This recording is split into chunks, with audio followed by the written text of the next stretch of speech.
Bonjour tout le monde, j'espère que vous allez bien. Donc dans cette vidéo, on va parler du copywriting de vos cold email, mais surtout d'un élément qui est bien trop souvent oublié, puisqu'on va faire des vidéos sur le copywriting d'une manière générale.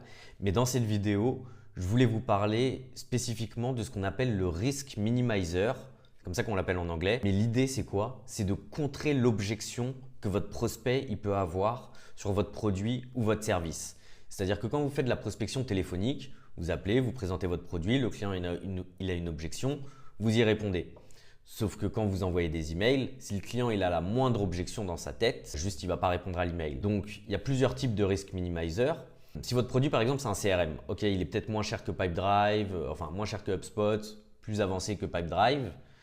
Donc ça vous le présentez dans votre email. L'objection que votre prospect il peut avoir sur changer de CRM, c'est le temps que ça va lui prendre, le risque que ça fait de changer tous les process, etc. Et donc ça, en fait, il faut le dire dans votre email. Si vous avez créé une manière pour qu'en un clic, ça transfère toutes les datas de Pipedrive à votre CRM, faut le dire. Si vous lui dites de changer de CRM, faut lui dire que globalement, ça fonctionne de la même manière. Voilà, pour lui enlever cette objection.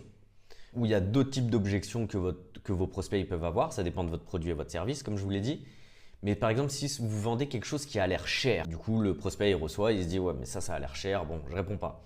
Mais si en fait, vous êtes payé que à la commission ou que au pourcentage ou après coup, une fois retour sur investissement, etc., bah ça, il faut le dire. Ou si vous vendez quelque chose qui va faire prendre du temps au client. Par exemple, on me propose, souvent je reçois des emails pour crédit impôt recherche ou jeune entreprise innovante ou des choses comme ça. Mais je me dis, ouais, mais je ne vais pas passer 3 jours sur faire un dossier, etc. Donc si c'est vous qui vous occupez de tout, ben, il faut le dire. Ça, c'est vraiment important. Dans vos emails, vous présentez votre produit ou votre service, mais vous incluez ce risk minimizer, donc vous contrez l'objection avant que le prospect ait cette objection qui lui arrive dans le cerveau. Donc n'hésitez pas, si vous avez un produit ou un service que vous n'arrivez pas à trouver forcément le risk minimizer qui va avec, vous pouvez me mettre un message en commentaire et j'y répondrai. Et n'hésitez pas à vous abonner à la chaîne et à regarder les autres vidéos si vous voulez plus d'astuces sur comment développer votre business avec du cold emailing et comment utiliser Emilia. Bonne journée à vous!